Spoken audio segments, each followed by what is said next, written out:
ঘটনাটা হয়তো আপনারাও নিজেরাও জানেন যে গতকালকে আমাদের একটা ইনফরমেশন ছিল যে চিটাগং থেকে একটা এরকম গাড়ি আসতেছে যাদের ভিতরে ইয়াবা আছে।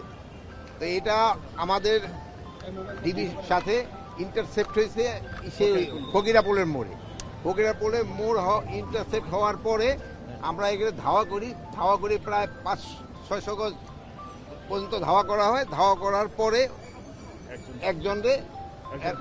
একজনের গুলি করতে করতে যাইতেছিল, কিন্তু আমরা 3 জন আসামিকে ধরে ফেলছি। গাড়িটাও আমরা উদ্ধার করতে পারছি এবং 9000 ইয়োবা আমরা উদ্ধার করতে পেরেছি। এবং আমাদের যে 3 জন আমাদের আহত হয়েছে, আমাদের একজন এএসপি উনিও অল্প একটু আহত হয়েছিল, এই যে হাতে এই অপারেশনটা লিড করছে। প্লাস আমাদের একজন আরেকজন কনস্টেবল যে আহত হয়েছে তার পায়ের গুলি লাগছে, ওইটা গত রাত্রে ওইটা রিমুভ করা হয়েছে। ওনারা আমরা এখন পুলিশ হসপিটাল নিয়ে দেবো, উনি সম্পূর্ণ আশঙ্কা মুক্ত।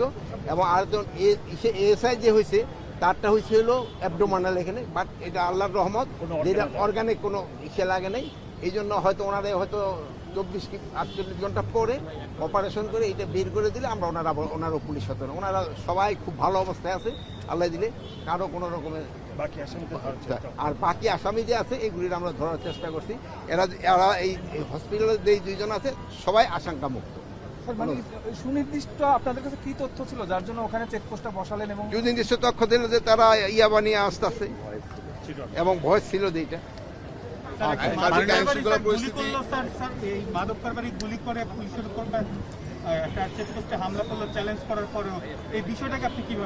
এই বিষয়টাকে আমাকে পুলিশ খুব সাহসিকতার সাথে কাজ করছে এবং 3 জনকে তারা ধরছে, মাদক উদ্ধার হয়েছে এবং গাড়ি উদ্ধার হয়েছে। এবং যে পুলিশ যে সাহসিকতার কাজ করছে দেখেন, নিজেদের তারা জীবন বাজি রেখা মাদককে নিয়ন্ত্রণ করার তারা চেষ্টা করছে।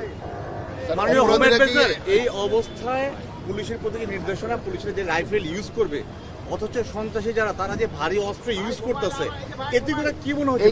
এটা এরা কোনো সন্ত্রাসীরা কোনো ভারী অস্ত্র ইউজ করে না, এটা পিস্তল ইউজ করছে।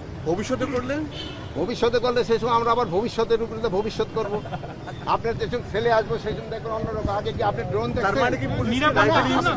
মাননীয় উপদেষ্টা মহোদয়, আমাদের প্রশ্নটা হলো যে পুলিশের যে জীবনের ঝুঁকি নিয়ে কাজ করছে আপনার বক্তব্য অনুযায়ী, এবং আমরাও তাই দেখলাম, কিন্তু এই যে তাদের জীবন রক্ষা নিয়ে তারা হালকা অস্ত্র নিয়ে যে কাজ করছে, না হালকা অস্ত্র নিয়ে না, যেই পরিমাণ প্রয়োজন অস্ত্র দরকার ওই পরিমাণ প্রয়োজন নিয়ে কাজ করতে। অপরাধীকে অনেক বেশি সুযোগ নিচ্ছে, অপরাধীরা খুব একটা বেশি সুযোগ নিতে পারতেছেন না। এই জন্য যে দেখেন 4 জনের ভিতরে 3 জনে কিন্তু আমরা আইনের আওতায় নিয়ে আসছি। Thank you.